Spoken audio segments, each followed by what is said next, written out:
McGuane joins us on Straight Up for this AFL preview thanks to Danks Furniture. With 6 local stores in the metro area, there's one near you. Yes, a very good afternoon, Mick McGuane. G'day, Marty. How are you? Yeah, very good. Top of my game. Ready for a big clash over the Matagarup Bridge. We cross that and there's Optus Stadium in all its glory. And tonight, the Dockers are facing your old mob, Collingwood. And, by gee, they've lit a fuse under the Dockers, haven't they? If they don't respond tonight, anything could happen. Yeah, it's a bit like we're going back 3 weeks ago after they were humiliated at the MCG against Melbourne, who were winless at that stage, and they found a way to apply no pressure whatsoever at the G. And then you saw them respond in really significant fashion against the Adelaide Crows, who come out and then dismantle one of the form teams in the comp in Carlton, particularly how they were defending the ground. So I don't know what I'm going to get from Fremantle. I reckon the players themselves have got to take a lot of responsibility with their performance twice over the last 3 weeks. How is it that it fluctuates so much? There has to be something wrong with their mental strength, I would have thought, because I've always been a believer, Marty, that mental toughness is a great indicator of a successful club and a successful team. And when you see the brittle nature of how they've played 2 out of those last 3 weeks, you'd expect a spike tonight. I've loved McRae's coaching through all of this. At his press conference early on in the week, he made it be known that they might be making 4 changes, but they're putting pace. They're putting players that can run, that have been working really hard in the VFL, and they're going over there to win this game. And conversely, I heard Longmuir today, and he was saying, look, we've just kept out the outside noise. I've told the players don't listen to anything, any of this negativity. I don't even know what the people are saying out there. I'm not listening. I reckon that is an absolute cop-out. What you do is, we're getting hammered. Righto, let's look them in the eye. Let's go out there tonight and let's take Collingwood on. Forget about what they're saying about us. We're a good team. Believe in ourselves. Yeah, well, it's an interesting way of looking at it from a subconscious and psychological standpoint. The players themselves would know, in the back of their minds, they underperform from a high-performance perspective. Last week, it was one of the worst games of footy I've had to endure watching it and taking notes and whatnot. But I just felt there was a template there that Ross Lyon exploited. If you take Sarong and Brayshaw out of the game and you're injured young, where does their depth of midfield come from? So maybe a part of Justin's development coaching is to try to invigorate that midfield with the what-if scenario. If your 2 best players are getting shut down, what can we do to give us a spike through the middle of the ground? So I think you've got to look at that facet. And the other one that for me was glaring is that playing safe out of defence is just not the go anymore. You've got to take risks. You've tried to get speed on the game. They're a bit kick-catch control like Geelong were a few years ago. They made the adjustment and it was successful. And when you've got a kicker like Luke Ryan, who does get a lot of U-shaped kicking options to him, he goes safe. And I've known Luke since he was a young boy playing in the EDFL, and he reminds me at his best when James Sicily's at his best for Hawthorn to take kicks that others wouldn't look and try to give. And if he can be the one that can kickstart their offence with speed rather than safety, they'll be much better served and they'll be able to bypass these 18-man front half forward pressing structures that the opposition might throw at you. And Collingwood, for that matter, they won't get a better opportunity to test their wares against Collingwood because they're generating so many turnovers in the midfield between the arcs to get repeat entries, and they're scoring on the back of that. Yeah, they really look to be a hold, go long side, aren't they, Fremantle? And this just gives these opposition teams time to set up behind the ball and then turn it over. And as we've said all along, and you just said it then, if they lose clearance, they lose. Simple as that. So it's going to be an amazing amount of heat. And you know that Fremantle are going to come out and bring it. But so does Collingwood. He's already said that. And he said, look, if you want to watch footage of them with their mouthguards in at training, come and watch ours. We've had our mouthguards in as well. So McRae's... And they've been doing it for a long time, Collingwood, so it's a habit of the way they go about their training. Yep. So it's not a knee-jerk reaction about having a poor performance. You'd hope the clubs are probably trying to cover off on what they perceive as the most important aspects of the game. And personally, I still think contested ball's king with clearance attached to it to get territory and then make it a long game for the opposition. They want to play back to front and rely on that ball moving to win games of footy, I say good luck. Okay, so the betting here, well, obviously it flipped with the news, and I think it was an overreaction. Well, it was. It was well documented that Collingwood resting players. So the market originally was $2.48 Fremantle, Collingwood $1.54. Then it flipped to $1.83, had flipped to 183 Fremantle and 198 Collingwood. And now it's come back the other way. Collingwood at 183 and Fremantle out to $1.98. Yeah, I think it's a line ball game. I am tipping Collingwood to win because I can trust them more, Marty. I know the Fremantle Dockers are clearly a different team at home in front of their home crowd. But Collingwood's one of those clubs, and I can speak from experience, they just love getting on a plane. Yep. No one else can get the job done bar the 22 that are going to sit down on that aeroplane and get over there, and they generally use the us versus them mentality. And let's face it, there's a lot of Collingwood supporter groups over there in Perth and Western Australia, and they travel to the ground to provide some noise and some support. But at the end of the day, the players themselves love this challenge. It galvanises the group, and I think they're up for the challenge and they should get the job done. Okay, that is Collingwood for Mick tonight. Tomorrow night we've got St Kilda Carlton. This is a fascinating game, Mick. 2:30 St Kilda Carlton at 162. Bit of noise about Curnow at training last night. What have you heard? Yeah, much the same as you. There's no clarity around whether he will or he won't play. Silvani's in that same sort of bracket, a chance to return with that hand injury. So it'll be interesting to see what does happen. From St Kilda's perspective, you'd think Philippou will be rolled out, so will Mason Wood back into the team. So those two inclusions are going to add to them in a strong way. And then you ask yourself, if Curnow does miss, can Mackay shoulder the responsibility of being the number one forward, considering Brodie Kemp's in the grandstand as well? So I think St Kilda, from an odds perspective, on the back of their form last week, how they went about their footy, I know it's the MCG and it's not Marvel, so they've got more grass to defend when it comes to pressing the ground and gap control and synergy and cohesion, all that stuff. I just think St Kilda represent great value because they're another team that, when they get in tune with each other, they defend the ground strongly. And then Carlton, with their ability not to score when they get the ball inside 50 without Curnow, how are they going to kick a winning score? So that's watch this space as far as I'm concerned. So from a betting perspective, I'll be having something on the Saints. So, Ross, if you read what they say about Carlton, it's all about their midfield and keeping the ball in tight and getting it out to the outside runners. So if that's the case, surely Ross Lyon can do very similar to what he did last week against Fremantle and try and break square in there at the clearances and avoid Carlton being able to get out wide. And they too like to get the ball out on the outside, and if they do, they're very quick.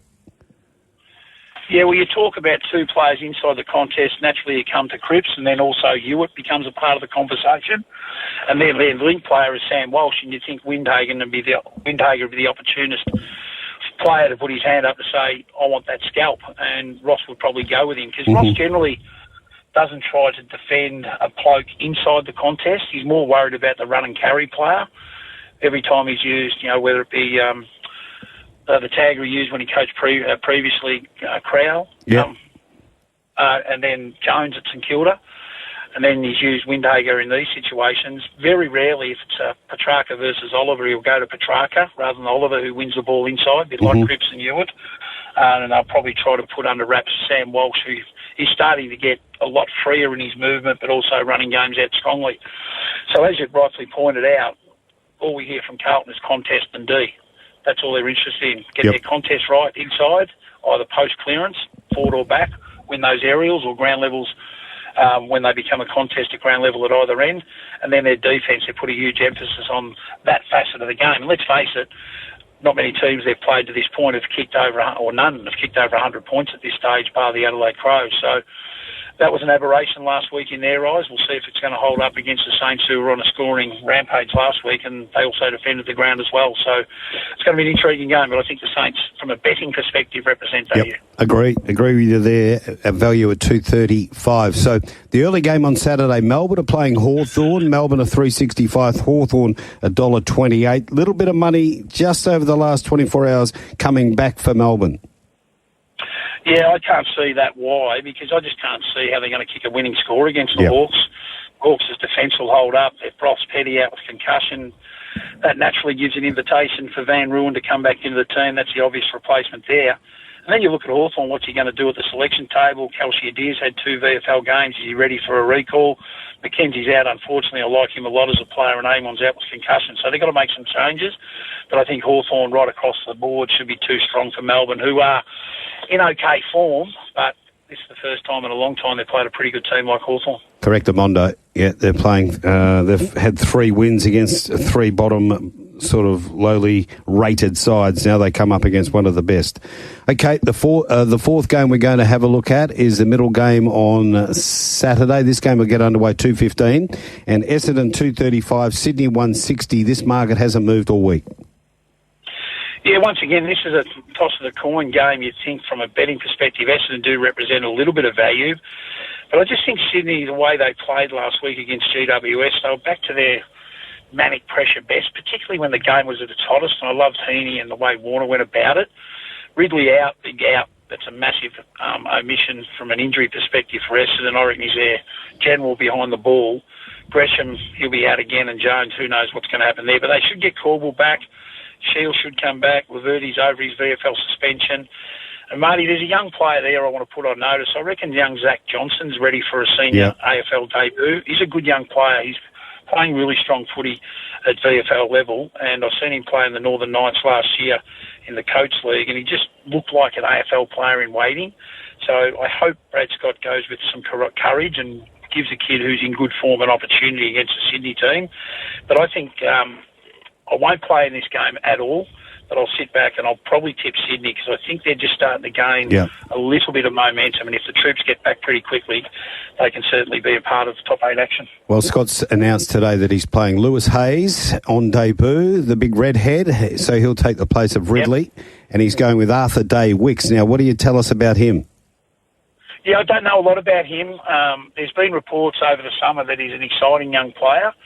I want to see him in the flesh against big bodies to see whether he can actually compete strongly and last the rigours of AFL footy as a young player. Yep. That doesn't mean he's not going to have a successful career at all, but I just want to see first up how he's going to go against a competitive team like Sydney who don't give an inch when they're at their absolute best. Okay, they're moving in Pakenham, but we'll go our next game, big game, up at Darwin. Gold Coast, $1.98, Western Bulldogs 182, the line there at 1.5. Money coming now for the Western Bulldogs.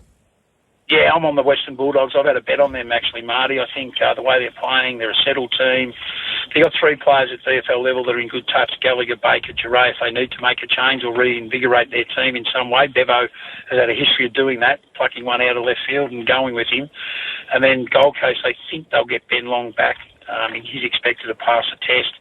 Farini's in good touch at VFL level. He had 47 and 3 goals last week, and does Dave Swallow keep his spot in the team? But we know Gold Coast are 1-6 and on the trot up there in Darwin at the TIO Stadium. They'll be backing themselves in to get the job done after a disappointing loss to their big brother in Brisbane Lions last Sunday. The Western Bulldogs should go up there. They've met once recently. I think it was a 7-point victory, nothing in that game when Gold Coast beat Western Bulldogs, I reckon, last time they played in Darwin. So I think Western Bulldogs will turn that win-loss around. Only 2 loaded here, Pakenham. Just quickly, how bad for the Gold Coast was that loss to Brisbane last Sunday night? Oh, they just got beat up in the aspects we spoke about with Fremantle. Contested ball and clearance, which gave them great territory. And you give a diverse forward line like the Brisbane, irrespective of the conditions, they'll hit the scoreboard, and that's what they did. They were okay when it came to the scoreboard, 17-point loss by game's end. But, geez, when you're watching the game and you distance yourself from looking at the scoreboard, one would have thought it was probably a 6 or 7 goal victory. Correct. I would have thought they just dominated too many key areas. And, Mick, we are now looking at our next game, and this is the big clash between Port and Adelaide. It's been overshadowed by the Willie Rioli incident. Port have just drifted 232 out to 250, and Adelaide go to 153 from 161 in showdown 57, where it's 28 all. Yeah, it's intriguing, isn't it? An even number like that in all the clashes. It's incredible. And this subplot surrounding the build-up to this game with the Willie Rioli fiasco is intriguing as well. But I got a text just before we come on air, and you might be able to see it in studio, but the AFL were going to put out a statement in the next 5 or so minutes before we got on air, so maybe you might be able to recapture what was said from an AFL perspective. We know what Willie Rioli has said, and he won't play in this game. But just to update our listeners there who are interested in what the AFL were going to do post all the investigation into what's happened last year, what's happened this year. I thought they were weak as water Monday in relation to penalty.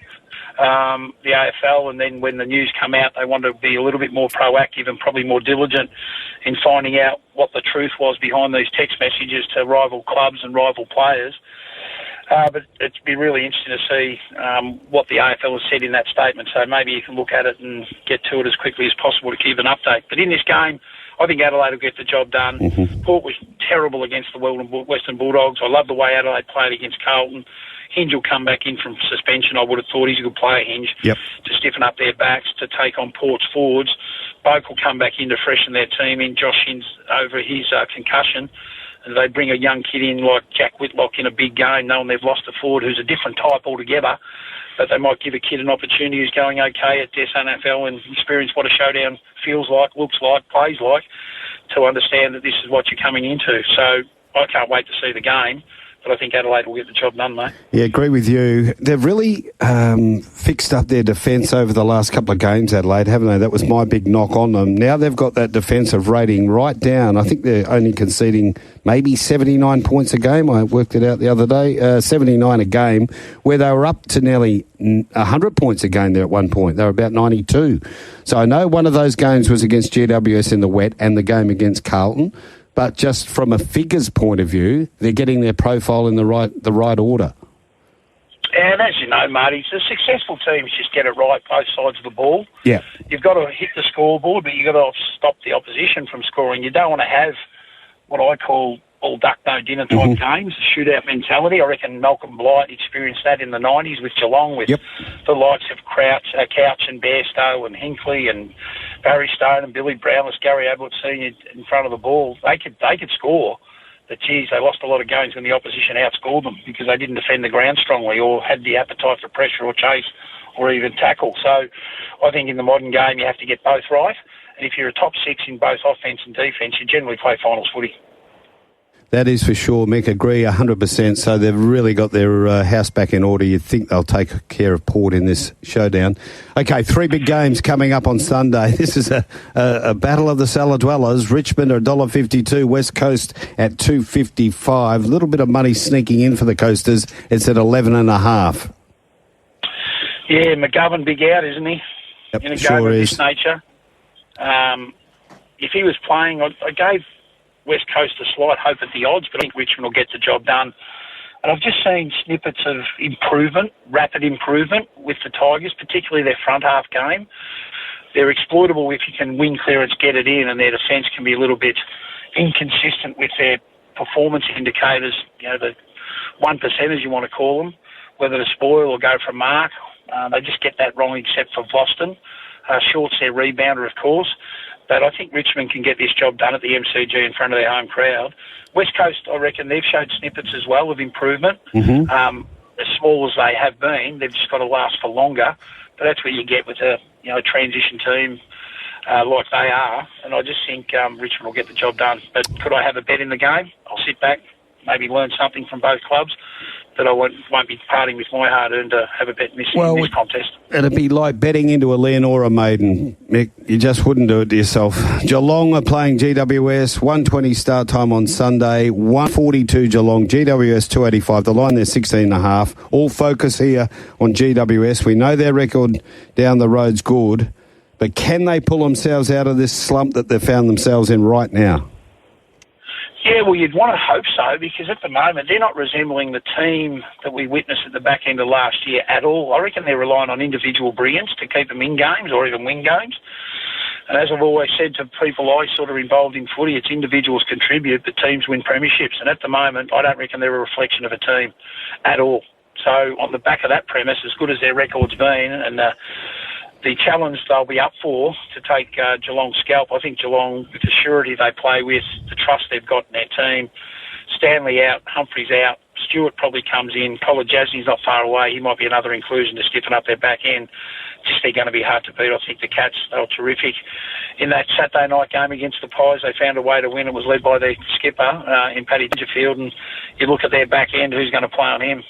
You'd think Paddy Dangerfield, there might not be a match-up for him, so I think he could lead the way to victory again. Mick, I'll just mention this about GWS yesterday.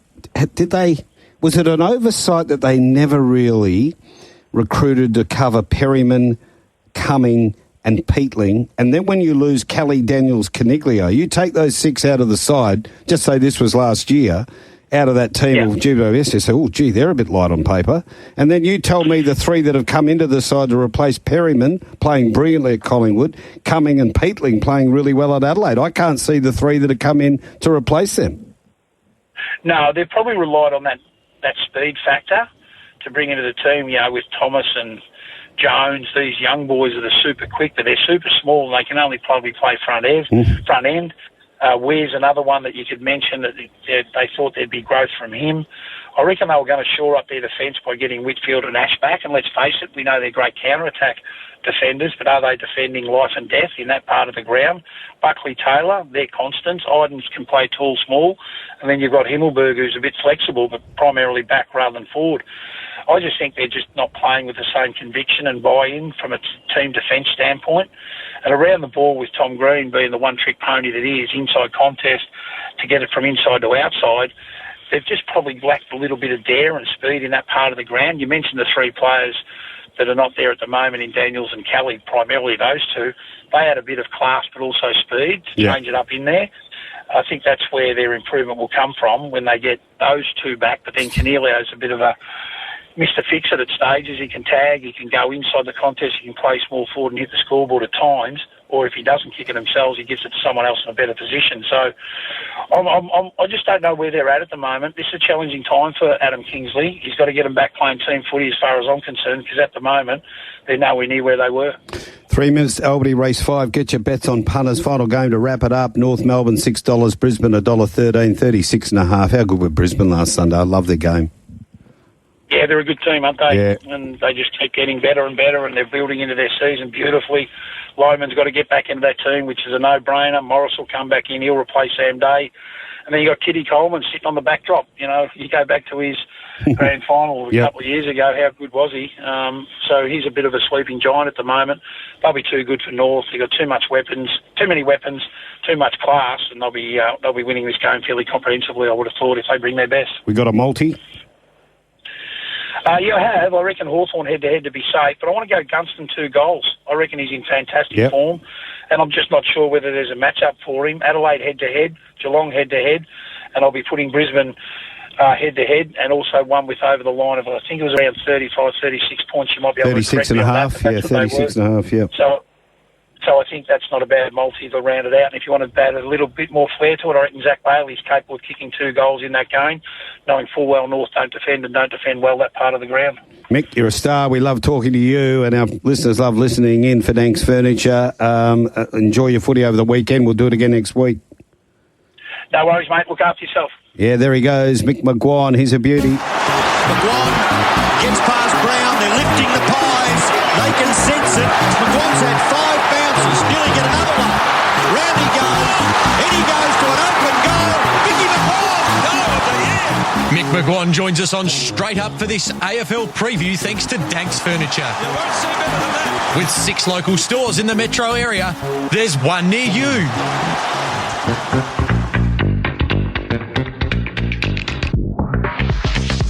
The Perth Racing Preview is where the Straight Up team finds you the winners, and here's the Straight Up team with their preview of Saturday racing from Ascot. Oh, wow.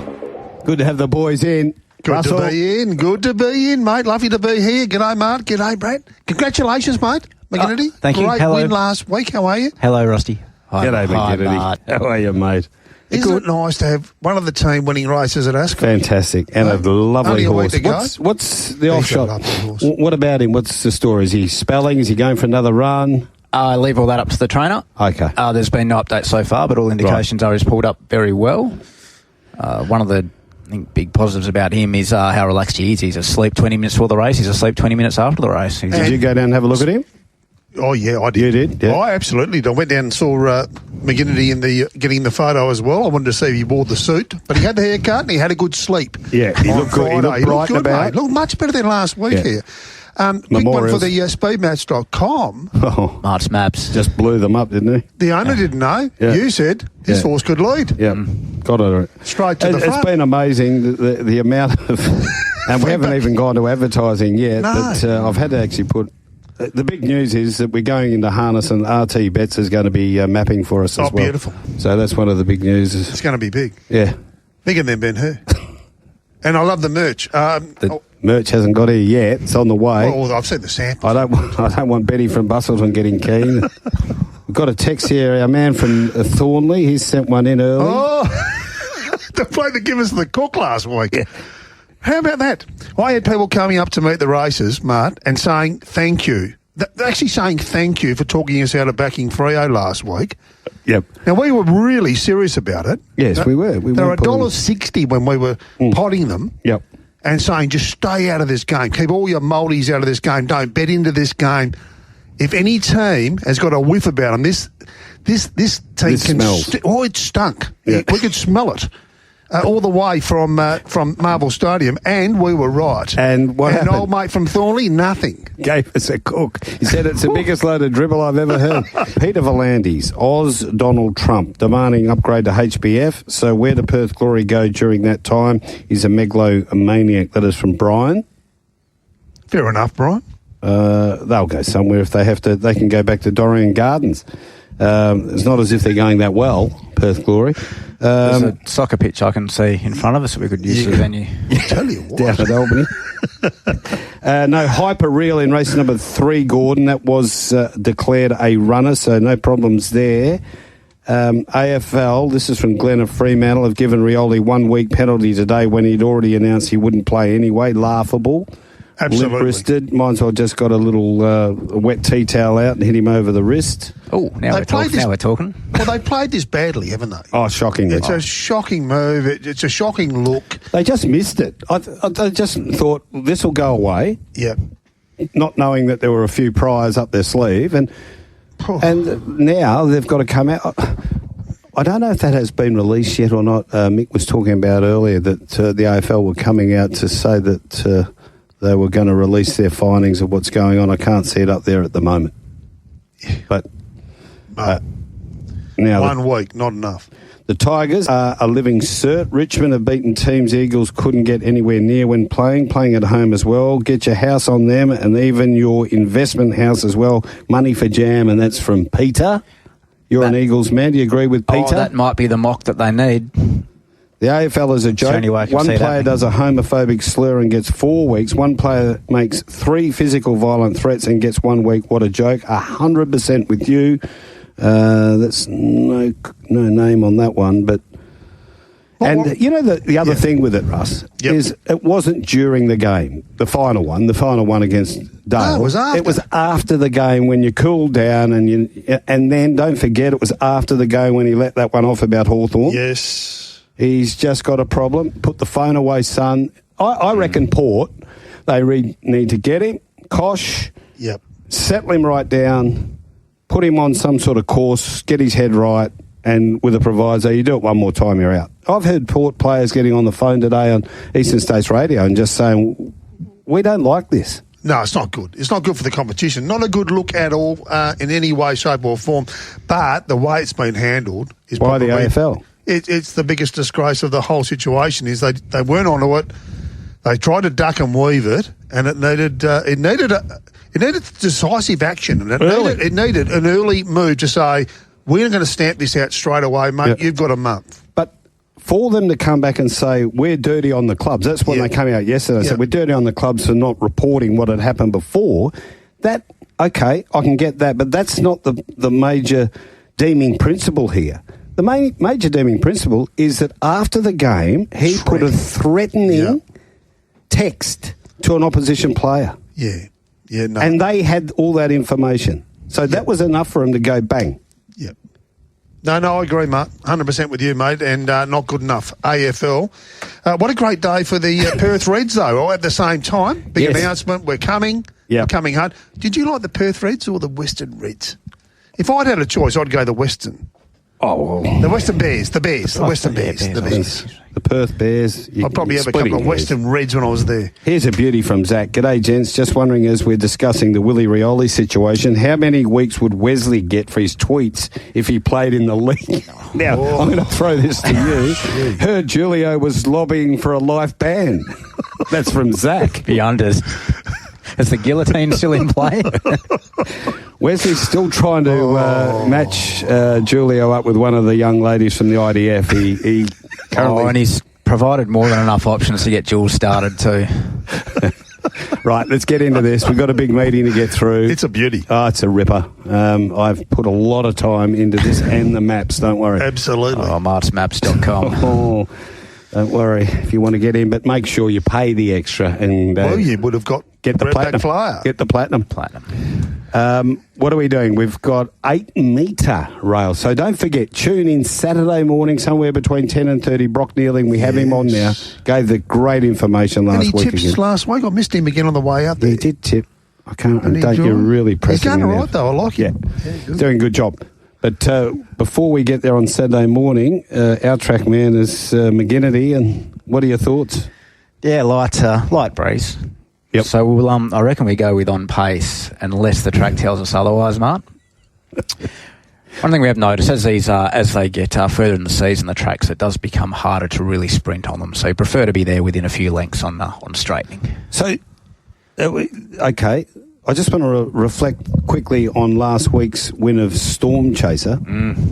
Big. One of the few horses to have done that pattern of back in the field and down the outside. Definitely was. Yeah. Definitely was. And looking back, we found a few winners there just quietly. A few trumpets all around the team there. I reckon so. But no one knows about it because we don't get out on social media. No one pops them anywhere. So that was last week. Punters did. Mate, they're walking up again, high-fiving me on the stand on the first floor saying, mate, how'd you find that? If you miss the show, you're going to miss it. I was doing the MC hammer with the hammer mill. I was actually dancing while that was hitting the front. It was really happening. He's not happy about this. I think you're on hammer mill too, weren't you? Yeah, but that's fine. We move on. That was last week. Can we move on? Yeah, okay. Can we? That was last week. All right. KTY, keep going. Tab touch. Continue on. Storm Chaser. I think you said Black Aura was Capitola. I think so. Yeah. 1400. And Redback Flyer. Tab touch. West Speed Platinum Handicap. 6 out of 9, eh? Calvinator 950. I'm Napoti 360. Do you know what that means? No. Grandson or granddaughter. Okay, in what language? Italian. Okay. The Spruker 550 from 650. Major Mario is $11 for our Italian friends if they're listening in. A very good afternoon to you all. Buzak is $4.40. 6 Pull the Trigger $8.50 into 7. Team Pierce, aren't they flying? 7 Fortunes Luck $6 and Secret Identity is $34. Much money around here. Busak, Mart. It's a half to nuts. Pull the Trigger. Local pro money there at the $8.50. Fortunes Luck, local pro money $400 there at the $6. The Spruker, local pro money there at the $6.50. Bit of snipping Calvinator. Are the ESPs getting involved here, Mart? So just let me have a little look. There's all local pros early in race 1 of the day. Early start, Rusty. Yep. Early start with your pants down. I don't mind the early starts. Yep. 20 to 12. Nothing wrong with that. Breakfast beers. Well, this first race, I found it a little bit hard to be definite about the speed map. Anything could go on here. You've got Calvinator. I think it's Calvinator's turn just to go bang, take luck out of the equation, straight to the lead. Major Mario and Fortune's Luck, they'll be pushing up. But I'm going with Calvinator and Taj Dyson. He's on a winning roll at the moment. He can straight to the front, keep on improving. And they can text us for the just a quick premium range there on the speed map on the first. Yep, if they need be. First race. Now, talking about Hammer Mill, we did mention it. Merrill Haley in flying form. First time blinkers. First time blinkers, like the Hammer Mill story for Busak. First time blinkers, start 11. This horse has been disappointing, but this could be the key. A little bit of headgear. Yep. Shades on. I think it'll race closer in this race too, just quietly. Even though it's drawn the 8, I think it'll come across and maybe race closer. I'm Napoti. Fantastic in the win 2 starts ago. Gaines, Pike. Ascot won from 1 track and distance. Good second the other day. Missed the start. We watched it in here Thursday a week ago, and it flooded home. Look, the winner with about 200 to go, I think I Might have gone a slight early crow, but then... Might have gone the premature rooster. I was almost ready to count the money, but just fell short. But I think with William Piker aboard and a smaller field will suit it, and I think that's the way I'm going to be going in the first, but with no convictions. No convictions. No convictions whatsoever. Pull the triggers going okay. Fortune's Luck, drawn better, another riding change. Kelvinator does lead. Might get a soft lead. I think it might be right there too. But, not a bad way to start. And the Spruiker on the 7-day backup, which we always take plenty into, and coming right back from 72-plus grade back to a 57-plus grade in the space of 3 or 4 starts is jumping grades lower. So it's another one. Good open race. Good way to start the day. Yeah, it is. If you can practice a little bit of forgiveness with 3 or 4 of them, then you could absolutely have a wager, right? Yeah, Kelvinator, wow. If you could make an excuse for what happened last start, Mart, Kelvinator, because it put an absolute stinker, but it would lead this on its ear and get away with a fair bit and be very hard to run down at that price. Pull the Trigger was a bit of nothing really went right from Barry to finishing post there last start, expecting much better from it. At the current prices, no bets for me. There are quite a few I would be interested in, about 4 of them if the prices did get there, including Busak, I'm the Pope, Pull the Trigger, Kelvinator. Yeah, they could all get me if the price is right. Some news here breaking too from Rawa that the horse pool's going to be closed on Monday for maintenance, so don't go down there trying to get a cheap swim. This Monday? This Monday. Okay. Yep. You're turning up to clean the pool, Mart. That was my day off. I could actually go down there and do a little bit of cleaning. So a little bit of action here for Russell with Busak going with the blinkers and Merrill. Nothing from Bradley. We're about to go down to Bunbury now, catch up with the team working there from 7+, doing a terrific job too, I've got to say. A lot of Dane, $4.60 into $3. And by the way, Riley Morgan, who is down there working so well, has sent in his tips. He really likes the card, and he's with I'm Napoti in the first. So there you have it, punters. Sabera lot in this first race has gone 6.50 out to 17. A lot of Dane, 4.60 to 3. Cherokee Miss, 8 to 5.50. Pray for Lucy, 4.60 out to 7. Secret Deploy, 6.50 to 8. 9.50 Firm, the Mighty Butch, 8 to 13 goes Call Time. Wiley Girls with Drifter out to 11. 15 into 11 is Cotachino. How about Butch O'Connor? How's he going? The great man, he's up and about after Yonga's last run. Yeah, well, I've got to have a word to him too, because I think the Mundaring Hotel, if you're coming back from Northam after the sprint on Sunday, what a race that is. Perfect. Have you ever had dinner there? It's magnificent. It is unreal. Yeah. Yeah, no, country fare at its best. Our man alongside of us, McGinnity, has been on this at the big odds. At the big odds. Which one, the Mighty Bush? No, Cherokee Miss. Cherokee Miss. What a dashing ride from Tash. What did you think about that? Happy now. It was the Buffalo Girls. It was round the outside. Yeah. No. She rode it well. I'm with her. Took luck out of it. Yeah, exactly. Absolutely. Well, Great well done, Tash. Well done, Tash. Yeah, well done to you too, McGinnity. That's good shopping. Good shopping. Let's go to race number 2. We're talking about Ascot racing here now. And this is the MCA Polytrack doing a terrific job out there. Over the 1,200 metres. One is Daytona Pete. He's $3.80, $424. Pond Master, $3.10, $373. King Hit, $6.11. Ripper Farouk, $4.40, $4.80, $4. Number 5, God's Gate, $6, $5.50. 6 Main Act, 16, 18, 15. 7 Malice Song, 41, 51, 31. And 8 Pingers, 26, 34, 31. Not a great deal of confidence in the market here? It's a good betting race. Actually got a message from Duppy saying pingers at Northbridge, but they're racing at Ascot, so I'm unsure what he was alluding to there. Pondmaster Recent States Pro Money, 800 at the 370. Daytona Pete, EPMs 700 at the 390. Oh, champion. Ripper Farouk, 600 at the 440. God's Gate, $400 at the $6. That's local pro money. More money piling up. Just at a really sneaky perspective there. Is it Marley's Song at a rough price? I think a few punters saw that 4 wide no cover maiden run and we were pretty impressed. So, we're laying 4 of them in this, which is good. Okay, I thought God's Gate would lead this. I thought it was the leader. Ripper Farouk, Pond Master, Main Act and Pingers will be sort of making up a pattern behind them, and also Daytona Pete. But pretty confident that God's Gate will be taking up the running. What did you think, Rush? You're not convinced? No, I'm with you, mate. With the maps, speedmaps.com, 100% right again.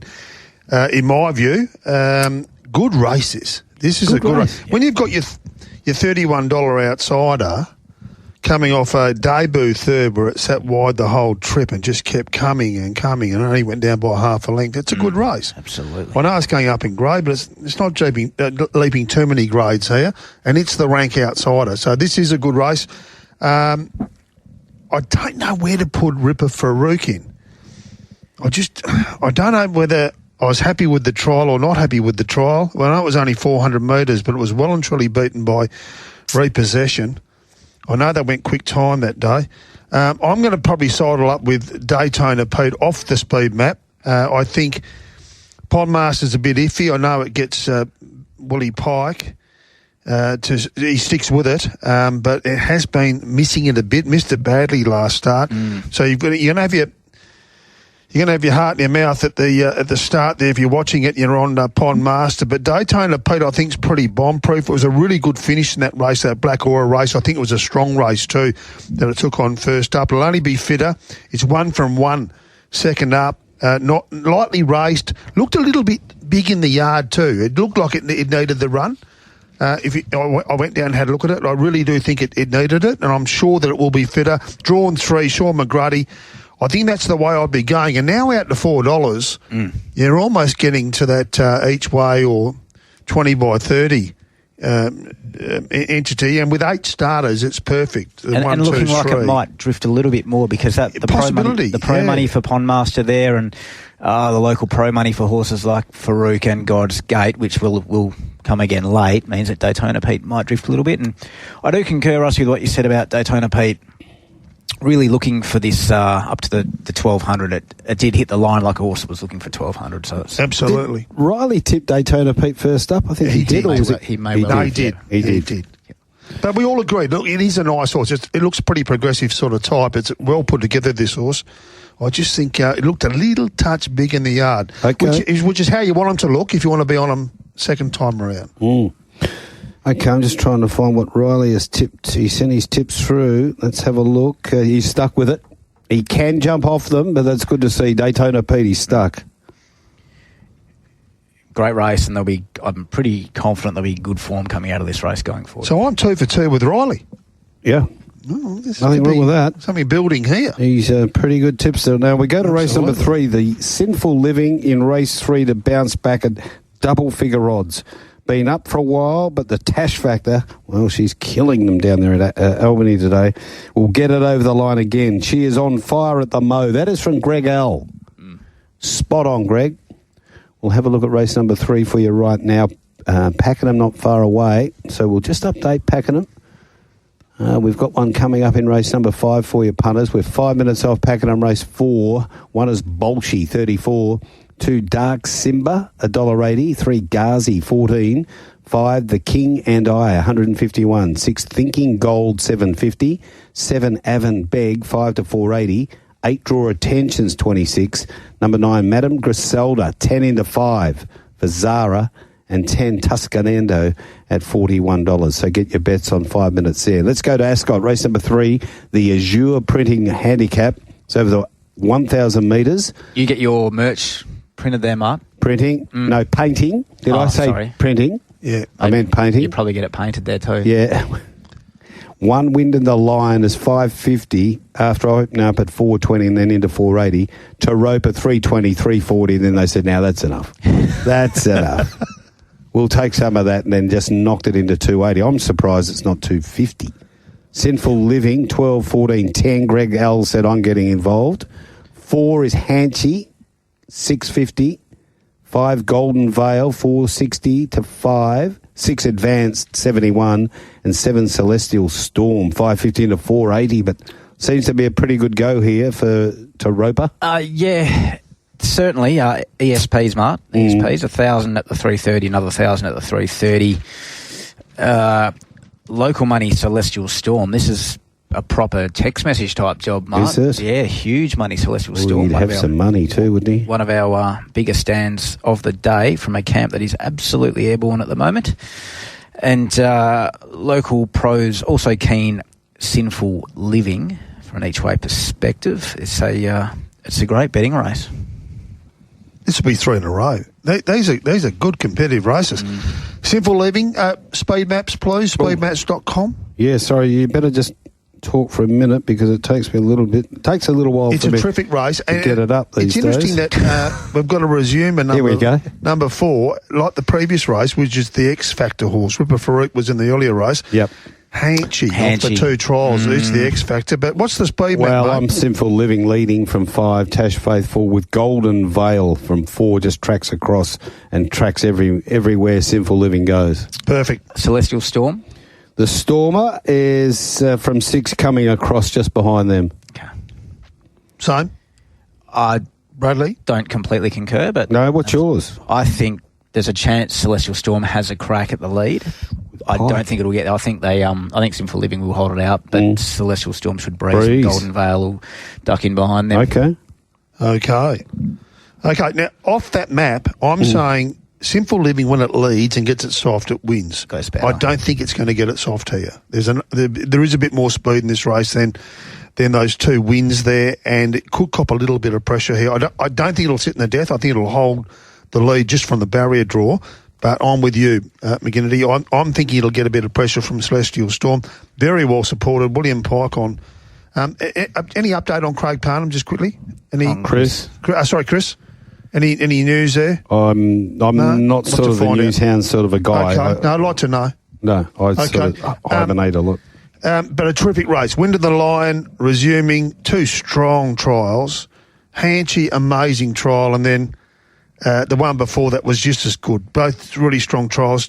TABradio's building one of those records that were like one of those mares that you look back at in a year's time and you go, it took me this long to work out this is just a good horse. It is a good horse. 10 starts, 6 wins, 3 seconds. Not many of them can do that. It's just one of those horses that just keeps winning. Star mare of the future, I think. Terrific race. If you can find the winner, good luck to you. I've given up on Golden Veil. I've gone twice for Golden Veil and it's had no luck whatsoever. But I'm thinking it might get the same run again here, even from the 4. I'm going to go with the mare with the good record. I'm going with the favourite here, Taropa. And I think the knockout horse here is Hanchy. Yep. I'm with you about Hanchy. I can see things, the wide draw may look a bit sticky. I can see things working out okay. Yeah. And if they do it, that trial was too good for me to ignore it at that price, $7 around the traps. That'll get me for sure. I can laced up heels, franked it. Too. Yep. It was a good trial, really good. I can see things sometimes too. Just depends. What I've been up to. Sinful Living, Mark. Yeah, Riley's with Taropa as well, so obviously he's we're 3 from 3. These two are working in beautifully. This is good. That Celestial Storm, it's got the ability, hasn't it? Eastern Stage form before it's come over here to Lukey Fernie. They pay good money for it. They wouldn't have got it cheap, that is for sure. $170,000. Before we get into some texts for Retrovision, shout out for our good mate, Dapper Dave Sheehan and his young... Yes, he's got the grandson. Could be a goal kicker, I think. Oh, he'll get him kicking at the gate. Oh, they'll be looking for him very early. Freddie George is his young name. Freddie George. He's a brilliant young man. Congratulations to Ryan and Sophie Viskovich. Yes. Or now Sheehan. And to both families, the Sheehans and the Viskoviches are thrilled with young Freddie George. Great Goldfielders family. Don't forget, he won a Mull gift, the boy. Absolutely. Ryan Sheehan. Absolutely, yeah. And good kick straight, too. And a very good footballer for Subiaco. Yep. Now, we've got the text line. We've still got a bit of Rioli business here. I've got a couple of pertinent questions on the Rioli case fast. Not sure you can answer them saying that, though. How did he get their mobile numbers to start with to send such text messages? People normally only give their phone numbers out to friends. I think within the footy community, you'd be able to get them, wouldn't you? WhatsApp groups, Messenger, etc. Yeah. And did the recipients reply to his messages and threats? I know that if the shoe was on the other foot and Rioli was sent such messages, and I'm sure a hefty fine suspension would surely be given. It's a workplace harassment, and worse by saying don't go outside in Darwin. It was a really distressing text, I thought. Yeah. Any tips coming in on the text line? We had that one for Sinful Living. Duppy's here. Not sure what Brad is on about. I haven't heard from him since he got hitched. Peng and I have been waiting hopelessly to have a brown cordial with him. Mart, where was Mick's harness tips? He's the only bloke on the show who's actually in front. I'm Napote. Here's a tip. He said, I'm Napote is as good a thing as I've seen in my 48 years of living. There you go. That's a good tip. Who's that from? That is from the Dubster. Very good. And we've got one here from the Dutchman. It is absolutely roll gold, but I don't think I can. I don't think I can, Dutchman. But he did say fingers crossed for a quick recovery to Craig Parnham. So that's it's hard work in it. You're watching TVs, you've got people flying around your head. Oh, goodness gracious. Don't want to make a mistake in this world. I wonder if he's all right, young Chris, though. I've sent a text out. I'd love to know more about it. Yeah, we've sent a text out to people who know. So we're on to race number 4, the Prestige Property Maintenance Handicap. It's over the mile. And I'm Spartacus 126. 2, I'm Crafty is 950. 3, Allegro Sonata is 41. What language is that, Russ? You said it'd be... no, that's... Mojo's Luck is $6. Rocket Juice, 14 into 12. Dennis Chew is $8.50. Oh, wow. Awesome, boy. The old 100 to 1 to 12. They put the old 240 up and they said, hello, sailor. We're into $1.90 now. Oh. Bondi Bay is 26, halves at price, and Snippy Sean 9 into 5. Well, where do I money start? Here. Yeah. Where do I start? Yeah, there's been some money for horses like Rocket Juice. Snippy Sean, the ESP is very keen. Snippy Sean, you've seen the big go there. Rocket Juice, bit of money, Mojo's Luck, but awesome boy. Let's get involved here. 1,500 at the 240, 1,500 at the 240.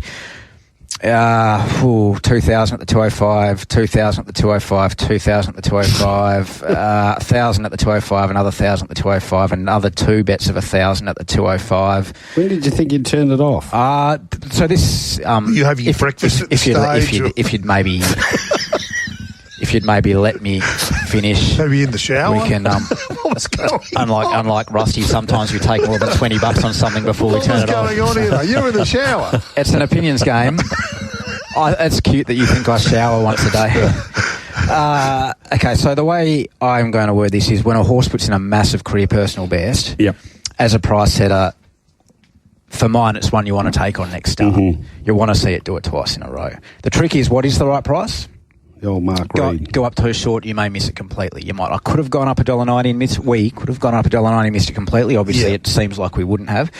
But we were pretty happy to lay that at $2.40, and they've kept coming, and they're still coming at $1.90. It is worth noting that some data packages that people subscribe to have this horse as short as $1.10.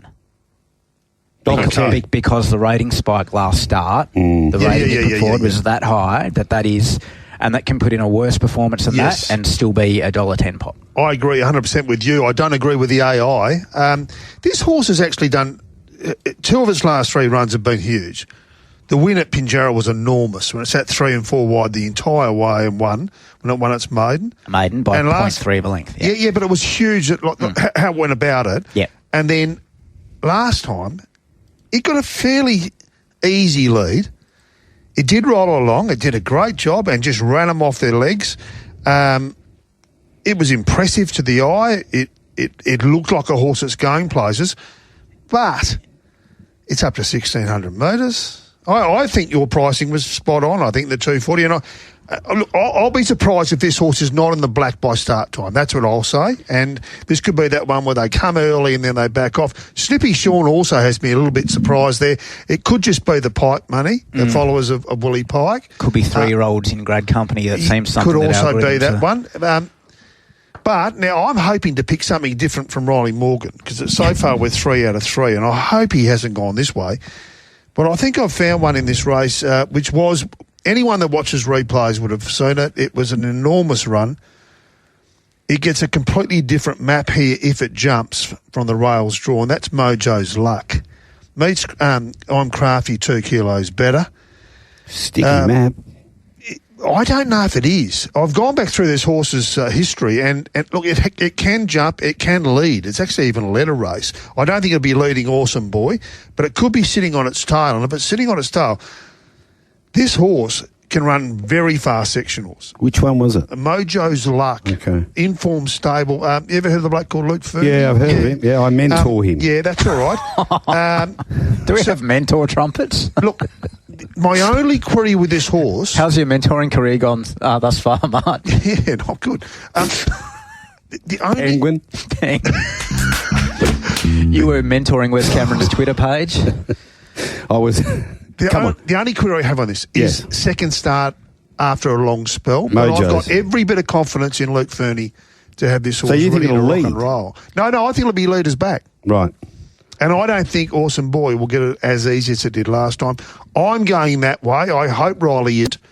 And so far, it's $4.80 out to $6. You can bet there's $7 out and about if you go shopping, but you're better off taking the money, of course, locally with Tab Touch. Of course. I'm Crafty. Terrific the other day. Really, really good win, but it does get back. I think this horse is going to race closer, and I'm saying at an each-way price, I'm hoping for a bit of Mojo's Luck out of the barriers, and then I'm hoping for a bit of Mojo's Luck coming into the straight. Okay, Awesome Boy on top there for Riley. You? Yeah, I could back Mojo's Luck, absolutely. I could back I'm Crafty again. Awesome Boy, I'm interested in watching. I personally think with the money that's come this far and the type of money that it might actually start $1.60 or $1.70. It might be a real one of those crunch jobs late, but we'll find out. Snippy Sean, I'm with you. I'm intrigued at the money there, Russ, because that would take about a 7-length turnaround, wouldn't it, for it to be running close to Awesome Boy because they met each other last start. Moving in Albany. Absolutely. Duppy said he'll buy you two blokes a drink so you can sort your differences out at the Bridge Bar on the way to the footy after the game tonight.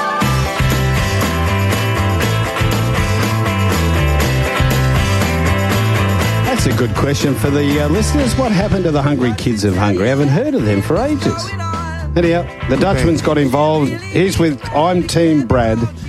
If Awesome Boy wins, I'll pop on a certain pair of cream pants from Quackaday. That's the Dutchman. I know whose pants they are. Dear. Now, Ballanipatina sold for $4.2 million to Michael Christian. He originally owned a half-share. Doormat from Double View. Wow. We'll go through them soon, Doormat. Thanks for that. I've got it up ready to go. Back Tash win cash, Fred. The way she's riding, she could pilot Dougal into a placing, I've got to say. He's back the boy. How is Dougs? Yeah, looking resplendent. Been to the groomer, $137 if you don't mind.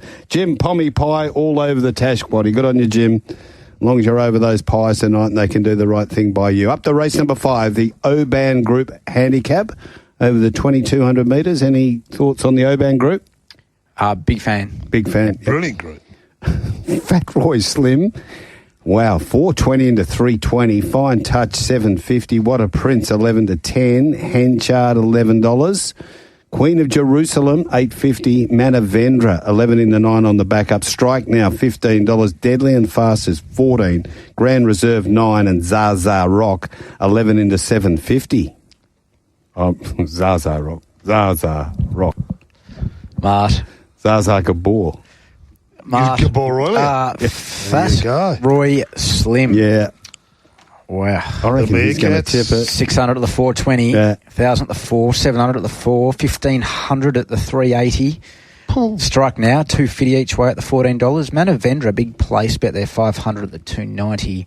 Zaza Rock Mart, the ESPs, each way they're keen. Local pro keen, Fine Touch. And some more local money there, Fine Touch, piling up as well. Okay, looking at the map here. Yes, mate. We've got What a Prince from 4, Fine Touch coming across from 8, and it'll bring Grand Reserve over with it from 9, and then just behind them, Henchard kicks up for Paddy Carberry from 1. That's about how I see it. Yeah, I think you're right. You're giving them the platinum service there. Yeah. No, very, very good. Well, the punters have got to be able to see what they're buying. I believe in that, so that's one from the platinum. At this stage, yes. Yeah. plenty of stats. Want some stats? Yes. This one? Okay. Now, we found the Fat Roy Slim. I had a bloke even come up to me on my stand and said, you won't believe this. This horse has won 4 times for Willie Pike, Fat Roy Slim. I said, oh, really? I said, unbelievable. Now, you ready for this? Yeah. 7-day break. 7 days back up. 3 from 3. Who? Fat Roy? Fat Roy Slim. Yeah. On the 7-day back up, it's won 3 from 3, including a dead heat with Strike Now. Over 2,200 metres at Belmont. This is a 2,200 metre race. Only problem with this horse. Yep. I love the 7 days. It was soft the other day, and I don't see any rain coming at the moment, and that's my only concern there. And I know people are already on. It's been very well backed, 420 now into 320. I don't think it was a soft track. I thought it was. 2 weeks ago. I don't think it was. There was a lot of rain that night. No, there was puddles everywhere. They were running mid-58s for 1,000. Last Saturday. Yeah, the string was out. Last Saturday. It was rated a soft 6. It was a soft 6 all day. But they weren't, it was rated, but the times don't. Soft 6 really, all day. The times don't really. No. Yeah. Well, we're about to find out. Soft 6 all day. Look, thank you. Okay, well, our opinions will differ and you guys will be wrong. What's his opinions game? Dutchie, get involved. The 62 kilos, Rusty. Yeah, look, it did, that day it won 61 kilos the last time it won off the 7-day. 61 kilos. So there's some stats for you. Another stat for you, Grand Reserve. Everyone's been wondering why this horse isn't hitting the line. Well, Shade's the first time after Tyler Schiller rode it last start. Meets Fine Touch 2 kilos better. Has been a little bit easy in the market so far, or just staying at the $9. Hasn't been too far away. Wouldn't need to get too much out of the blinkers the first time ever with the Machino to improve. And I think it's a good each-way chance. It's difficult with that map, as you said, Mark from speedmaps.com, is that it's difficult to find the actual leader. Zaza Rock's a horse, I think, going places. It certainly has improved since going to Grant and Alana's in regards to its stamina. It's certainly a different animal.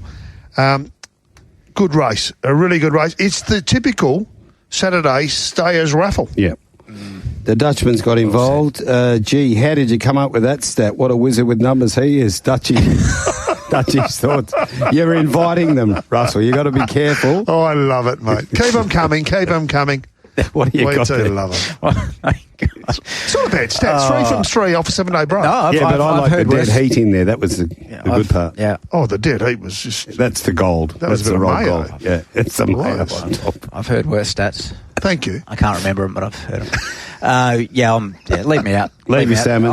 There's a couple I could get involved in. But I'm sort of with you a bit, right? I don't mind Grand Reserve. I think it's been looking for not sure it was the right ride last start. I think take off a bit earlier and you probably almost get the chocolates. But yeah, one of those races, my goodness, it's there's other races if you were having a Tash Faithful, if you're having a quaddie, you'd put the field in, right? But now that I say that, it's probably not even a leg of a quaddie anyway. But no, well, it's the final leg of the early quad. The early quaddie. Race 5, Grand Reserve, each way there for Riley Morgan. They're loading well here at Pakenham for race number 5. We've got to head there now. You're listening to the Ascot Racing Preview. We are up to race number 6 on the card, the first leg of the quad. It used to be sponsored by Barbaro Butchers. And number 1 is Massa Mooney, 370 to 332. Shooting Spirit, 420 to 340. 5 Evelinas 23.6. I'll make that 4. Kraken Time is 550. 5 is Sun Bronze 26 into 18. 6 Leading Taddy 41. 7 On the Full is 11. 8 Inside Success 14. 9 Supernatural 6. And 10 First Law is 61. How appropriate, Mart, that the People's Mare is racing in the Pierce Racing Ladies' Day. It's just wins, doesn't it? She's back. Evelina. Yep. Local Pro Money, Massamune, 800 there at the 370. ESP's getting involved in Kraken Time, including a large place component. ESP's also like Shooting Spirit, as does a local pro. There's LP 600 at the 420 and 700 at the 390. Supernatural, 500 at the 480. Oh, champion. Would support the top 2. Masamune, plenty more money piling up for Masamune. Yep, no. Good little betting race, good betting card, Rusty. It is interesting. Again, number 4 is the X Factor horse in this race, like earlier on, a couple of those were. Shooting Spirit, stat for you here. Pike the first time at start number 18. Gets Willie on board. Yep. Which is not a bad stat. Drawn 2. Masamune, boy, oh boy, wasn't it a win? Jogged on him, didn't it? Didn't it? Bolting down at Pinjarra. If it can repeat that, it's going to be right there at the finish. I'm still tending to go with Shooting Spirit. I thought Cracking Time is the X Factor horse, no doubt about it. That run when it missed it by about 5 or 6 lengths and flew home, ran second. Must have a ton of ability, this horse. It does. But mate, the speed map here? Yeah, martsmap.com. Leading Taddy from 1, and I've got Masamune coming across from 7. Sun Bronze on the full inside success. So they're drawn wide 9 and 10. They'll come over and try and get a spot. I think Sun Bronze beats them for that spot. So you've got 5 leading? I think, I think the Taddy. The Taddy. From 1. Okay. I think the 2 from the outside come across. I think they do, especially on the full. But it's stranger things have happened. Tad has led and run well in the past, Smart, spot on, and Sunbronze can absolutely hold a spot. On its, at times, Cracking Time has jumped, but also at times it's missed the kick by a couple. So that's interesting. I don't think they'll upset the apple cart too much with horses like Supernatural and Shooting Spirit, who like to find their feet. Evelina handy enough, maybe just in behind him, midfield. Cracking Time will get me.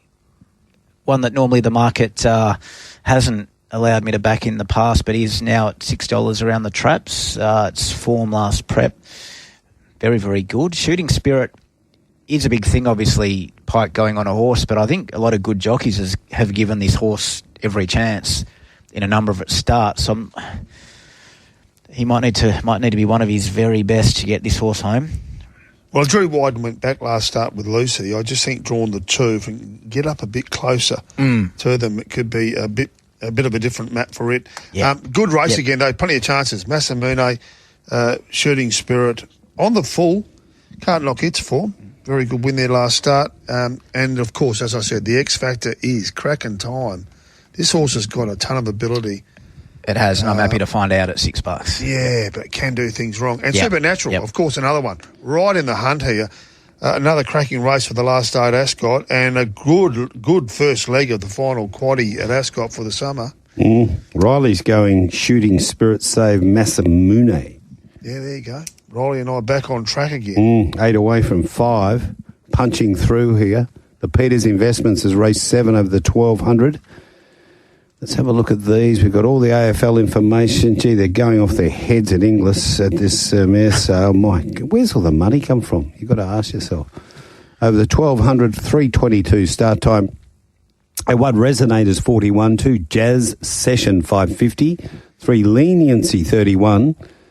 Number 4 is Yeah Righto is 440 to 380. Hang Gliders 23. Chilima 460. Dracana 550. Let's Talk is 6 from 750.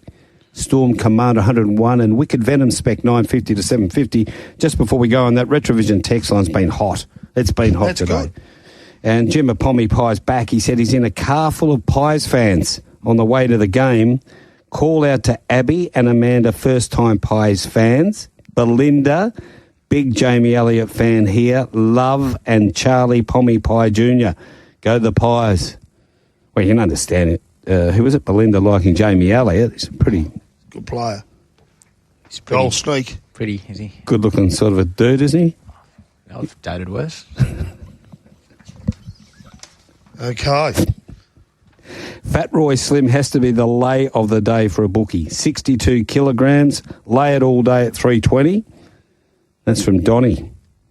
He knows. I think Donnie's a bookie. Taddy, leading Mart. Drinking at 4:30 on a Thursday. Consider me jealous. Dutchie's been good today. He's firing up. No, I deserve one on that, but stranger things have happened. It's led before. Wicked Venom. Has this been a go? 800 at the 850, 500 at the 9, 500 at the 750, 400 at the 750. Wow, 400 at the 750. Yeah, righto. ESPs, Mart. 700 at the $4. Bit of sneaky money hang glider at the $17. So you get to go again with a little bit of interest. And local Sharpie money Dracana, 400 at the 550. Have it again, champion. Let's talk ESP money as well. Fair bit of that piling up, actually. 400, 400, 400. So, yeah, another cracking betting race. They're betting up for the last meeting at Ascot before we head to Belmont. Speed map here, Marty, all important. Speedmaps.com. We do need to know because... Mart's maps, mate. You keep calling it Speed maps. I'm a little bit lost a bit here. Yeah. No. And so are the punters. You're sending them to the wrong website, mate. All right, let's go, mate. Resonator leads. Take that one to the bank, Dutchie. Let's Talk will come across from 9. Jazz Session will go over with it. Justine Erkland's horse is running really well, but I think you'll see that Braden Garth will find the front with Resonator from 5. Okay. Kicking up behind him, Radio and Hang Glider, and also Storm Commander. Lisa Staples likes to have him forward. And Jazz Session coming across the death? Did I mention Jazz Session? No. Thereabouts. I didn't. Yes, I did, didn't I? Yeah, I said that. Okay. Yeah. We can check the tapes. Are you talking while I'm listening or what? A bit of both. Good trial, Dracana. I'm worried a bit about the 1,200 metres and its fresh form and the fact that it hasn't won for about 434 days. Radio, they've just kept backing this horse, as you would have known, Brad. The last couple of times it's gone around, it's been heavily supported. Hasn't had a lot of luck. It's burning more fingers than hot pies. It certainly is. And can they butter up again and go one more time? This could be the one where they get their chocolates. I think the map is perfect for it. I really do. And I think this is the day. I think righto for Brad Graham. I think drawn 3, down 3 kilos. We've got Sean O'Donnell's on holidays, so we've got Troy taking over there. Sean's ridden it every start of its life, Jazz Session. Kalima, used to be a fan, doesn't get me anymore. It's on the drift, $4 out to $4.60. I keep coming back to Radio. And the one that you're saying there's plenty for at down the bottom, Wicked Venom, but I'm there with Brad Graham, and I think it'll be winning. I like one here, Mark. Yep, about time. $5 around the traps for Kalima. Ooh, he just potted it over here. That's fine. It's an opinions game. Form lines fresh last prep, in my opinion, are significantly superior to these. So it's probably going to need a little bit of luck, but it does look a good martsmaps.com platinum package set up for it. Maybe third pair, sneaking through, weaving, dodging. CJP at his best. He's in for a big day, CJP. $5 around the traps, Kalima. I just... It's a bit similar to we were talking about Madame Magic last week and about where you think it's just the right day for a horse, and it fell in, to be fair, Madame Magic, but just the right... It was a backhanded... The right horse. Backhanded trumpet. I'll wear that. That's bad. That's yellow card worthy for me. No, we'll pay that. Grow up, McManus. Grow up. I just think it's the right setup, the right...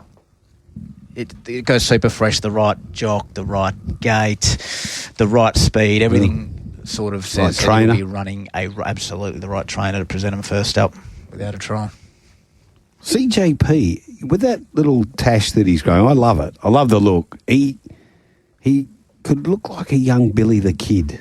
Yeah. You know? Yeah. You got me? Yeah, absolutely. Yeah. All you need is that hat. Just need the right hat. Yeah. Just walk in with the spurs jingling and is that a couple of 6 you shooters. guys used to mess around with when you were younger? The old Kalgoorlie kid. But how's this for a book of rides for CJP, Glenn Thompson Porter? Fortune's Luck in the first. Ripper Farouk, the X Factor in the second. Yep. Golden Vale in the third. Mojo's Luck in the fourth. Zaza Rock in the fifth, being supported. Masamune being supported in the sixth. Kalima, again, he's on. And the last two, he's got Perfectly Proper, and then he finishes off with the favourite in the last, Western Power. Pretty good book of rides. Yep. Good way to finish Ascot season. He'd be up and about. Strolling in. Yeah. He could be at both 6 shooters out. Oh, there you go. Good luck to everybody there going along.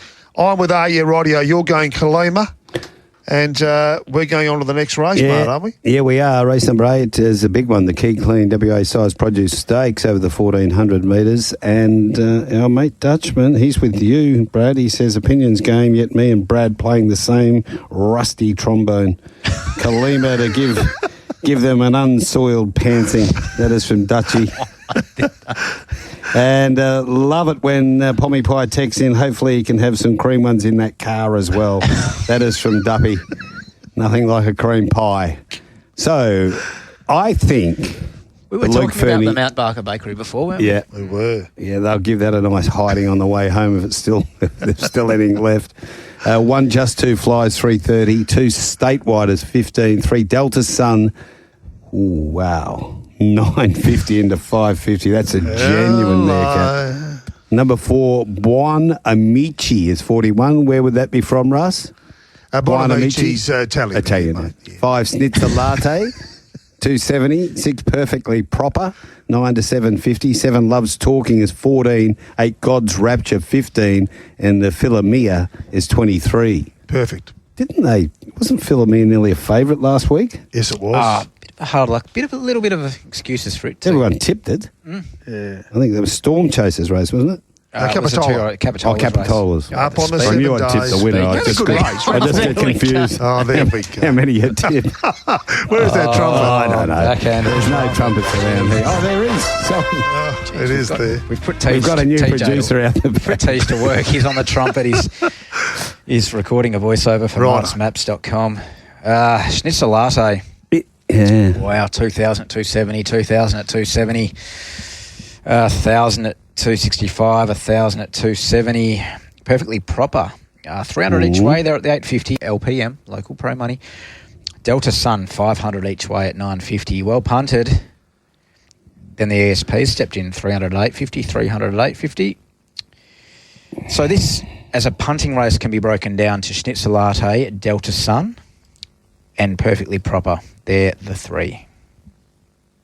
And that's the way I'm going, one of those 3. I'm going Perfectly Proper from the draw. This horse's record is superb. The second in the Magic Millions was amazing. The 5th in the Karrakatta Plate was really, really good from a bad draw when it went back. Went back and sat about 4th last. Draw 1, Clint Johnston Porter aboard. Yeah.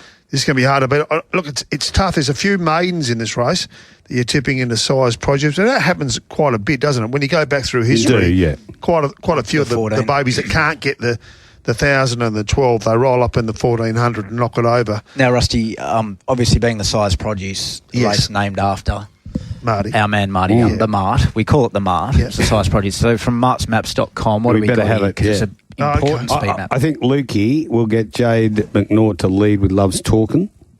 And if that happens, Just 2 Flies should just get into a lovely position. Buon Amici and Schnitzel Latte would kick up Schnitzer. Perfectly Proper there with it. And God's Rapture's one that could come across as well. But I think you'll see Loves Talking out in front. Yep, with you 100%. 100% as well. And the big money here, or the big shortener, Delta Sun. Great support for it. Look, it was impressive when it won easy, 3.2 lengths. I just don't know. Is it a blinkers on for Merrill yet or not? No. No. Only start 5. Yeah. No, you've got to have a good dozen starts first. Good race again. $200,000, the feature race to finish off a Group 3. Has been a good race over the years of actually producing a good horse, the size. A lot of them do go on, and a lot of them go on the year after in the derbies. And there's certainly a great honour roll here with this one. I must say, Cincinnati's done nothing wrong. Pipe back on board. Again, beaten by the draw. That's all of beat it in the Karrakatta Plate. Talking Co was fantastic, but boy, oh boy, this horse did a big job from right back in the field. Great race, really good race. Loves Talking, Some Hope, God's Rapture. A tad disappointing in the Karrakatta. Statewide gets a completely different map here. Hits another one that went back in the Karrakatta. It's been screaming for 1,400 too, Statewide. It has been, yeah. Just 2 Fly, another one. Look, how in the hell is this horse a maiden? It's run Third on debut, second in the Perth Stakes at listed level, and then second in the Karrakatta. It's a cracking race, and as we said, even down the bottom, at now $23, last week's favourite, Fila Mia, which is Italian. Terrific effort. At $13 out to $23. And look, it looks a good race. I'm sticking with Perfectly Proper. I'm sticking with CJP. I'm thinking the opposite map for last time, and I think the horse has done nothing wrong. And getting that little bit of fitness under its belt, I think it's going to really go forward. I'm intrigued by the race. I've read this market completely incorrectly. I thought there'd be a heap of money by this stage for Just Too Fly. I thought it'd be a bit of a pile-in job, but it hasn't come yet. I think there will certainly be some support for it at some stage. But yeah, see, I get the Delta Sun go to some extent, but really there's not that much between it and Statewide on their previous encounter for them to be that far apart in the market. And if I give respect to a horse like Philemia, who 2 starts ago was super and had some excuses last start, well then, very close to a field job for mine for the quaddie. Ooh, I'm getting involved here. I'm opening up the batting. Just Too Fly. Karrakatta plate form into the size produce form. You're right about that size produce, Russ. I had to get it up and have a look at it. It does take me a while these days, but let me say this. There's been some good ones. Absolutely. Yeah, name some. Go for it. Go. I did that once. We do know busting one, didn't we? What happened? Your computer's So, Super Smink, Snow Dome, Watch Me Dance, Whispering Brook, Showy Chloe. He bought that once. Luke's Luck, remember that day? Well, I don't remember much of it, to be honest. Did you own that one? No, that was with Tomo. We watched that. It was the funniest story ever. Was it now? In a bar in the Rocks. And there was a tape, there was a TV. Tomo loves to hear the races. I don't mind, but he loves to hear them. And there was a table with about 8 people in front of the TV, the only TV showing it. And they're all young couples, about 4 of them, all making quite a bit of noise. Craig said, if Luke's Luck wins this race and you be quiet, I'm putting 500 on the table. So they've just all shut up. They said, which one's Luke's Luck? They said, the one in the yellow and the gold and the purple cap. And it's rocketed one of those late finishes down the outside and won. Well, you've never seen a reaction of 8 randoms. Brilliant. Out come the 500. Brilliant.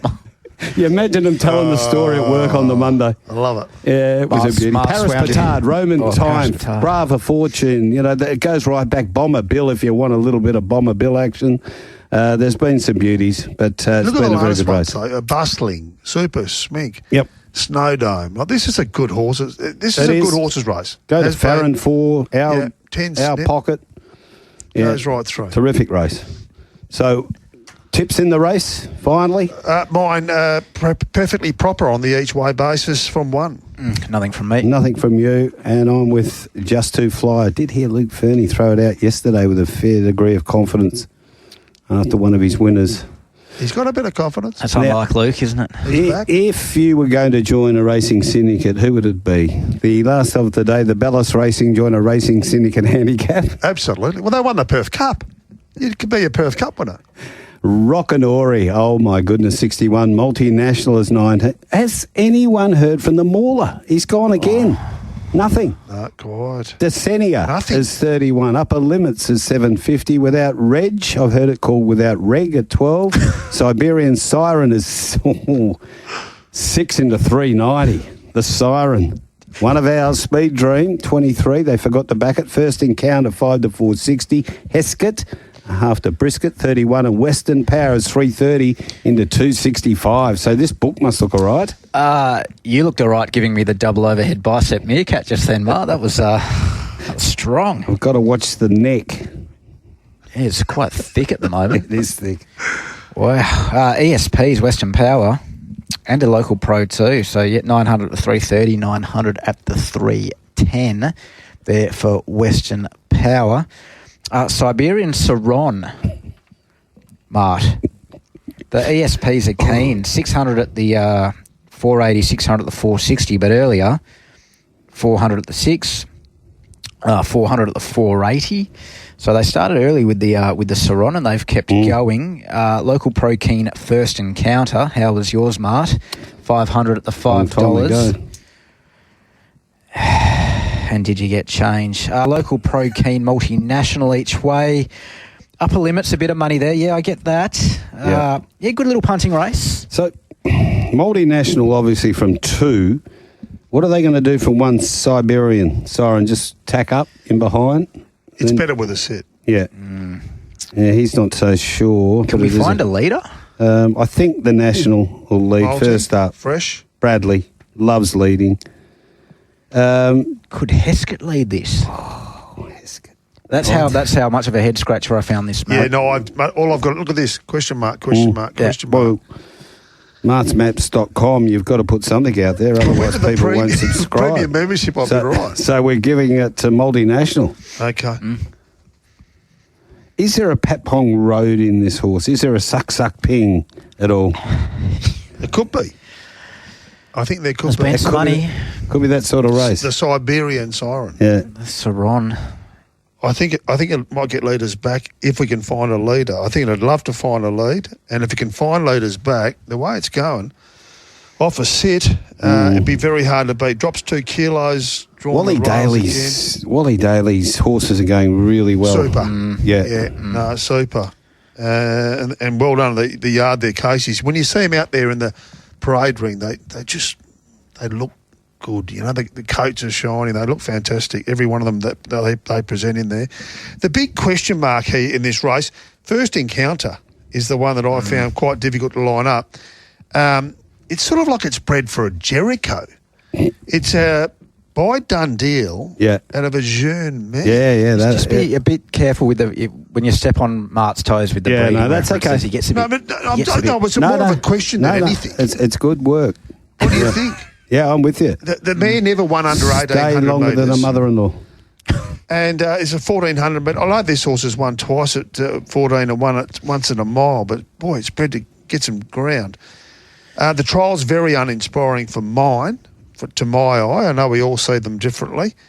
Upper limits. Yeah, speaking of trials, did you see its trial on Saturday? Yes. Yeah, well, that's what I was going to say. It was a bit of difference. Speaking of trials, what about the Erin Patterson trial? That's a beauty. The Mushroom Lady. Haven't you been following it? Oh, unbelievable. That's where I was on Tuesday. They called me over as an expert witness. Yeah. Spent 3 hours. Oh, mushroom stew, wasn't it? No, the beef Wellington. Beef Wellington. Yeah, it was a lunch I'll never forget. Yes. Well, you deserved it. You thoroughly deserved it. The great lady. Yeah, absolutely.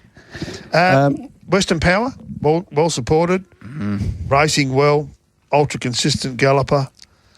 But every time I look at this race, and I've looked at it a lot of times. You're worried about the map, aren't you? Since Tuesday. Yep. The map does worry me, but I keep coming back to Siberian and the 1 barrier and the 2 kilos off and the fact that I don't think it'll lead. What about Western Power? Where are we with Western Power? Oh, maybe it could end up. It's another one that could end up in the front. This is a drawn 8. It's got a lot of bunch sprint. Right run, right horse sort of feel to it this race. I'm definitely going to back upper limits at the, I think it's $9 around the traps now, upper limits. That'll definitely get me because it was too impressive last week. Could entertain a horse like Without Reg to get cover and ping. It seems like one of those sorts of races, so bit of a head scratcher for mine. Yeah, me too. Me too. It hasn't won for a long time, upper limits, has it? 679 days. How much? 679 days and... 0 from 10 at Ascot's a bit of a concern as well. Don't worry, throw those stats out the window. Oh, I know, I like me stats. No. You got to live by stats. Or you he'll find them, mate. He's a stack breaker. I'm a stat man. Loving the coverage, talk back and banter. Luke's luck, remember the day well. Brad Parnham, if I remember. Keep it up, boys. No, Vinny, it was Sean Shooter McGruddy. Don't forget it had won the Karrakatta Plate as well. If Jagsy makes sure he is on the outside at 600 metres, he wins. What's that? Upper limits. Okay. Whispering Brook, another one. Cheers, Rick. A lot of fillies. Is there anything special planned for the last day at Ascot? I was thinking of going. Rick. Yes. What's going on? 9 races there, starting at 11:39. And our man here will bet you, what are you going to bet, 20% above the board prices? No multinational tomorrow. Wait for Belmont. Donnie. There you go.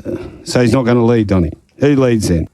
Maybe we go to the bottom weight, Western Power. I don't know. Leave it to the navigators. Exactly. That's what I say. I just hope it's not Siberian Siren leading. That's Could the way well I see be. it. Could well be. The way I see it. Okay, let's get our best bets. Russell, you're first off. Okay. Rusty Collette. Want me to go through them all? There'll be a few. Okay. I'm with... did we get Riley's last couple? No, he hasn't. He cut out, did he? He cut out at Kalima. Okay. Kalima. Okay. I'm Napodi in the first. I think it'll go very close. I'm Napodi, yeah. Daytona Pete, I think, is a good bet, especially if you can get Daytona. It's heading towards the mid $4 mark. Taropa's one of those horses, just keeps building on its record. My best of the day each way, Mojo's Luck in the fourth. I think by then you're going to be pretty happy with yourself. Grand Reserve with the blinkers on for the first time each way. Shooting Spirit, I think will go very, very close. And for my best of the day, the very best of the day, righto. Wow. Brad Graham. In alignment with a few of those. I do like a few of those myself. Okay, let's go then. Race 3, I won't mention any of the ones you've mentioned that I do agree with. Well, but race 3, Hanchy at $7. I did love that trial. Yeah. Race 6, Kraken Time, $6, $6.50 around the traps. Race 7, Kalima, around that $5 mark. Race 9, Upper Limits, around that $9 mark. And, yeah, without Reg, put Reginald in your novs and your multis, etc., because it's one back to the 14 and with that suck ping type setup that can absolutely run a race. Been looking for one of them all day. Right. Now, we better just run through Riley's again because he sent them through. And, as I said, they cut out as he was driving through Mount Barker near the pie shop. That's why we've only got to Kalima, but they're coming up. Just bear with me, punters. Okay. Bear with me. Here we go. I do like Mojo's as well, Rusty, that you each way. It's, you do, mate. Right in it, yeah. I'm Napodi, Daytona Pete, Taropa, Awesome Boy, Grand Reserve each way, Shooting Spirit Save Masamune, Race 7 Kalima, Best Bets I'm Napodi and Awesome Boy. So he's involved in that early betting move, obviously. Yeah, well, a lot of people seem things very similarly for the last race. They're moving in well here at Pakenham. McGinnity, you have been at your absolute peak. Thanks. Well, I can tell you there's been some wagering. I can tell the boss lady's been quite well supported early. We'll go with the openers. These markets still have a fair bit of settling to do, Mart. Very early days. It's a new one. But we'll take it from the top. Magnificent Andy, $7. Comfort Me, $9.50. Mood Swings, $51. River Rubicon, $51.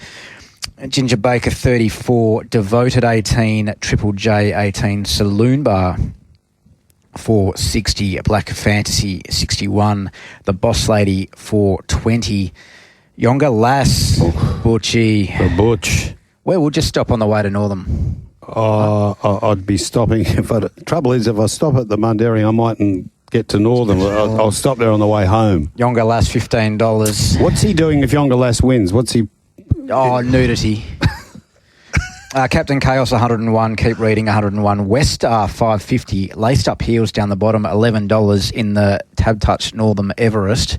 What a lineup, Rusty. It's a ripping race, isn't it? Isn't it? Every bit of a Group 3. It's a really, really good race. Goes very deep. Great size field.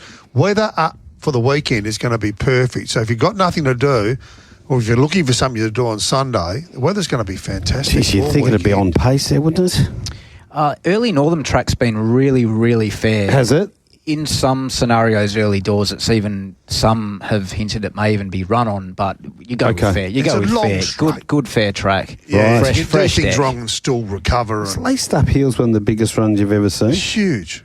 I know it's a Joey and you're talking Quokka. Yeah, but you're also talking $11. Already some good support. Laced Up Heels, including a 500 each way bet. The Boss Lady, plenty of sharp money early. The Boss Lady. Yep. Your team, what's the story? It doesn't seem to be stable related. Actually seems to be some States Pro related, some of this money. The Boss Lady is now into favourite, I think. So any thoughts on Black Fantasy?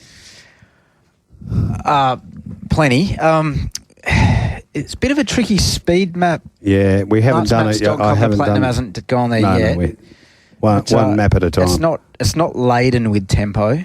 You've got Comfort Me. You've got Mood Swings. You got maybe like a Triple J, possibly. You got West Star drawn a bit sticky out there as well. So it's not laden with tempo, this race. Laden. Wesley used to use laden a lot. But he used to put the word bin in front of it. Boss Lady, what a record this horse has got. 18 starts, 10 wins, 2 seconds, 2/3. How he's not known a young mare, class mare, 4-year-old mare with that sort of record. 6th in the Quokka, won the Roma Cup before it, 12-day gap. Wow. You're looking for the leader? I can't find the leader. Evelina. Oh, the people. Wow. Great. And 2 starts at Northern Early Doors. It ran 3rd on debut there in a 3-year-old maiden, and then at the start after, 3 weeks later, it bolted in. In all seriousness, good luck to the club. That is just a wonderful, wonderful race to kick the season off. And that's not a one out. It's been doing it year after year, this race, since it's sort of manoeuvred around a little bit. It's been a ripping lineup. Very good point you make, yeah. It's definitely found its spot, hasn't it? It's found its spot in the calendar where they really do. Nearly every year it's a big field and it's a class field. Weather forecast, Northern Sunday. You ready for this? Yep. 27 degrees and partly cloudy. You couldn't get better for the middle of May.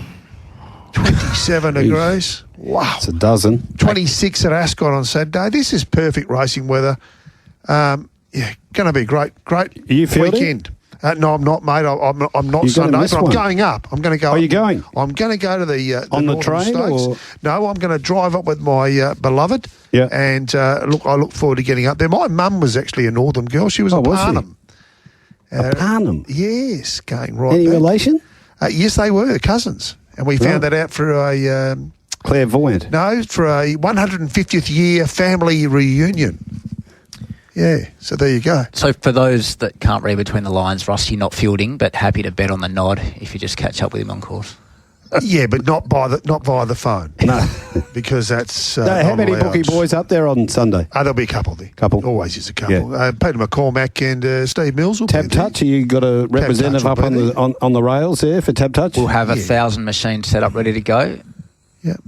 No, it'll be good. They'll be well catered for. And on the way back, probably popping into the Monday ring. We certainly will be. Apparently, you've bought all of Tab's machines that aren't being used at the moment in Victoria. We've got them cheap.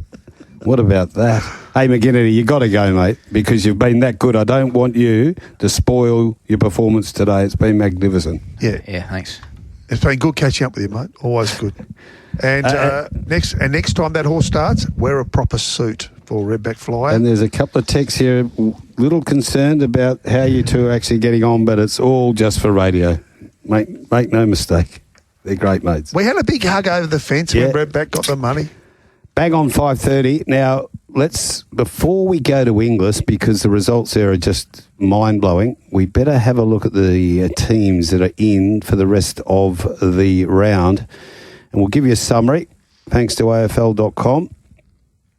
Here we go. And there's some big ins and big outs. Melbourne have lost midfielder Jack Viney, but regain Clayton Oliver. Adam Treloar is out with a sore calf. Those calves are just killing him. Sam Doherty, he's been left out. Charlie Curnow has been named. Essendon have dropped Elijah Sardis and Jai Menzie, and they've got to fill the holes with 3 injured players, so we'll get to them in a minute. Jacob Van Rooyen returns for his first senior game. The Hawks have managed defender Tom Barras, but regained Carl Amon after the concussion. Defender Jed Buslinger has been dropped, and Harvey Gallagher and Caleb Poulter come in. The Suns have dropped Connor Buderick and managed Ethan Reid. Braden Fiorini comes in for his first game of the season. He only had it 47 times last week. Ben Long and Mel Rosas are also inclusions. Those boys both from Darwin, so they're getting a crack at it up there at the top end. Port have dropped 4 players, including ruckman Jordan Sweet. I thought he was poor last week. First year forward Joe Berry for the showdown. Dante Vizentini replaces Sweet. Josh Sin returns from concussion. And first-year midfielder Christian Moraes earns a recall. Adelaide have brought in 1 change. Mitch Hin's in. from suspension. Brodie Smith out. Jack Silvani's back for the Blues. St Kilda have got Mateus Philippou set to play his first game of 2025, and Toby Travaglia, who never got used last week for St Kilda, is I can't read that. Russ, what is it? What are you doing to me? I was on a roll. Sorry, mate. Brad Hardy. Yeah, we'll be getting to Brad very, very soon.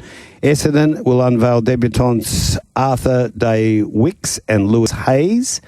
They've recalled Saad El Hali, Dylan Shield, Jai Caldwell return, while Ben Patton comes in for the suspended Lewis Malikan for Sydney. And on Sunday, Richmond have dropped small forward Morris Rioli Jr. to face West Coast, which has added Sandy Brock, Ned Long, Tom Gross, Bailey Williams, Harry Edwards to the squad to place Jeremy McGovern and Bo Allen.